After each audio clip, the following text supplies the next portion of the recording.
What's up, everybody? Welcome into another episode of Bulls Latest. I'm your host, Matt Johnson here. Wanted to jump right into tonight's show with the trade that went down between the Bulls and the Los Angeles Lakers prior to the start of the second round. This trade sent the Bulls' 45th overall pick to LA. In return, we received the 55th overall selection in the second round to go along with cash considerations there. That pick at 45 that the Lakers took eventually would end up in the hands of the Minnesota Timberwolves, where they would select center Rocco Zikarsky out of Australia there. So just some housekeeping notes on what the Bulls did with that second overall selection. Let's get into the player that the Bulls would eventually select at 55 there. They would take center Lachland in the second round there. At 55, he is a 6'10", 235-pound center, Australian guy. He did play a year of United States collegiate basketball with the University of California, Riverside. At UC Riverside, he had a decent season back in 2022-23. He averaged 11.4 points a game to go along with just over 6 boards a game. He was named Big West Freshman of the Year, so that's a very solid accolade for a guy who played that lone season at UC Riverside. He was also he earned All Big West honorable mention. So very solid season in appearance there at UC Riverside for that guy. He did, I think exhibit some strengths in terms of rebounding, and his versatility and shot efficiency is decent for a guy who is taken as a second-round pick here. I think some areas to improve for a guy like that. He's going to have to find a refined role of consistency in terms of NBA context. I think that's going to be a challenge for him.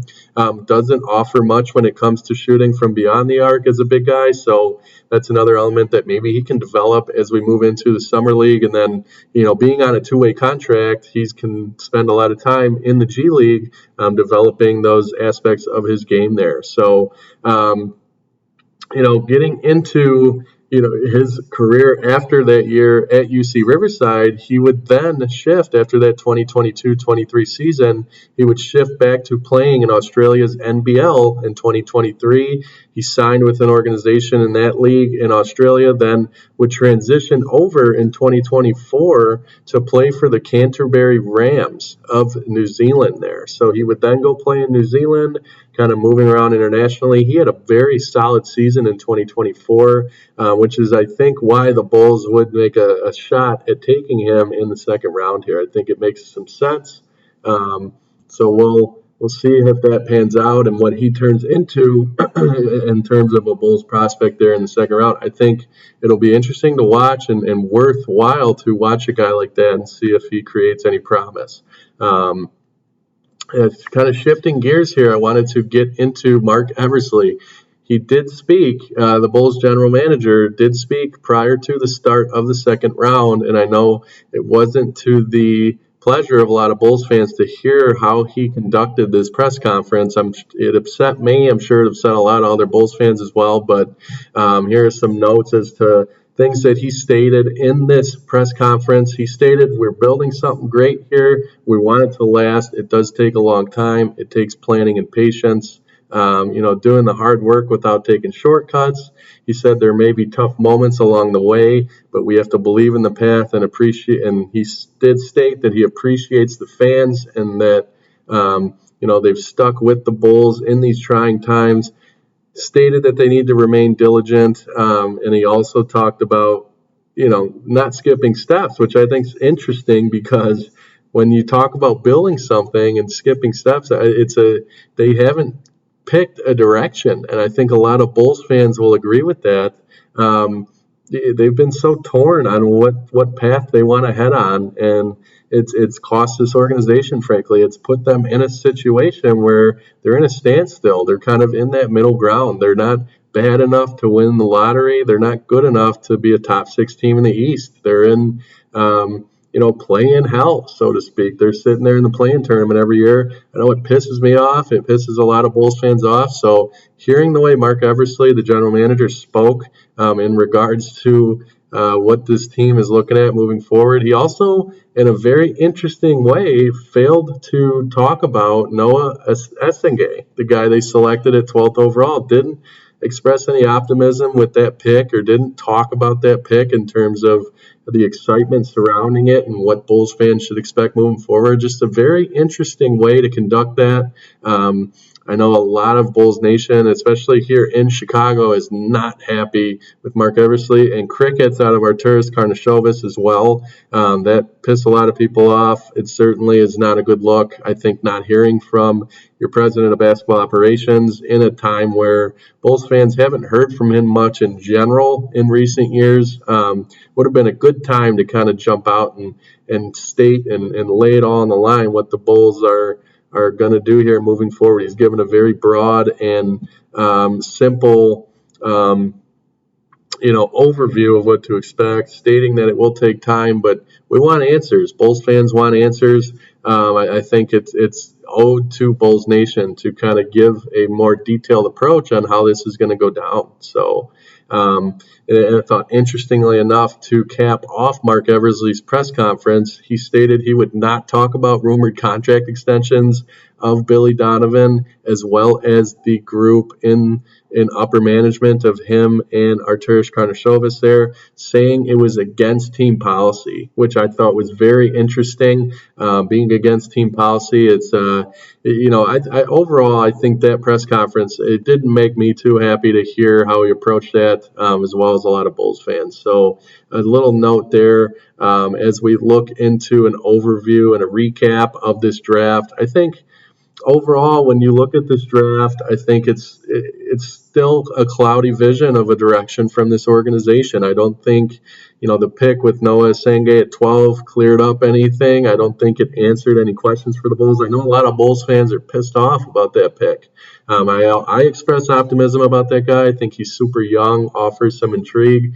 I know a lot of Bulls fans are in that same boat as well, but a lot of people are pissed off on how they selected him and didn't make a jump for a guy like maybe Ace Bailey, who got taken at 5 to Utah. But it's hard to be optimistic with this team when you haven't been in line with what you think they're trying to do as an organization. When you see it as an organization that's somewhat of just a cash cow and a in terms of Jerry Reinsdorf, they're wanting to bring in the dollars and fill seats for that one play-in game every year. It's become too much of a consistent thing for this Bulls team. So hard to stay optimistic if you're the majority of Bulls fans here. I certainly am going to battle through it with this team and continue to cover them, and I enjoy doing so. I think another note, an interesting one, is that on Waddle and Sylvie, this was a very popular show on ESPN 1000. That's the flagship ESPN radio station here in Chicago. They did a poll of about 4,500 people asking simply, do Bulls fans care about this team and the state of this organization? 81% of the 4,500 votes stated no. I thought that was pretty hysterical. I think it kind of shows you what the mood is around this organization. Overall, though, I think looking at the draft and looking at free agency kicking off this Monday, I think it's a time to stay optimistic and kind of stay in the mind frame of the Bulls are going to get there and they're going to build and they're going to develop. We have free agency kicking off Monday, June 30th, so that's something to look forward to if you're Chicago. I think Jonathan Kuminga is a name to most certainly watch if you're Chicago. I think he'd be a great add here in Chicago. I think he fits well with this rotation. And we'll watch to see when Nikola Vucevic gets moved. I think that's going to happen. That could be in a sign and trade for Kuminga, like I talked about previously. And, Kobe White had a lot of chatter surrounding him in terms of will he be traded during the draft? I think more so during the first round for picks. That didn't happen. So he's on that final year, a $12 million deal in that 1 year this next season. And then Lonzo Ball, are they going to continue to shop him? Will he be moved here? So a lot of things that, to look forward to in terms of what's going to happen with Chicago.